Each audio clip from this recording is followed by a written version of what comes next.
Idara ya serikali inayosimamia taasisi za mafunzo ya kiufundi kwa ushirikiano na mamlaka ya barabara kuu nchini Kenya na vilevile idara ya huduma za misitu zimezindua mpango wa kupanda miti milioni 5 kila mwaka kando ya barabara kuu zote hapa nchini.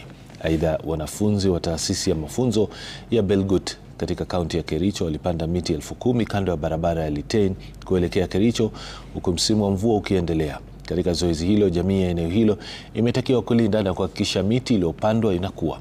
Idara ya TVET imesema kuwa wanafunzi katika vyuo vya kiufundi watatarajiwa kupanda miti 10,000 kufikia mwisho wa mwaka huo. We want to say we are doing around 10,000 seedlings along the road, and we purpose to take care of the seedlings because the exercise is not only planting but tree growing. So we have also partnered with the locals to take care of the seedlings that we have planted today. We'll do it together with the Boda Boda team and all the stakeholders so that we ensure that the trees that we have planted today actually grow to maturity. We are actually appealing and asking the community to help us as we work out programs to be able to take care of these trees. We are appealing to the community to come out and protect these trees. We will be trying to fence.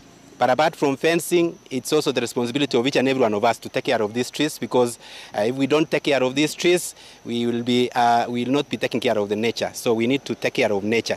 We have a project to do that in all our roads in the country, in partnership with KENHA and every other TTI. And we have a target of planting 5 million trees as a department per year.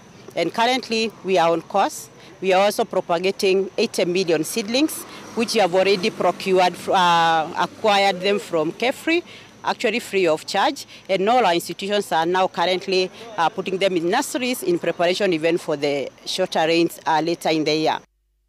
Naam, mtazamaji, tunakwenda mapumzikoni kidogo tu, alafu tutakaporejea tutakuwa tunazamia mada yetu ya siku, mustakabali wa taifa, manake wageni wetu wameshawasili hapa studio.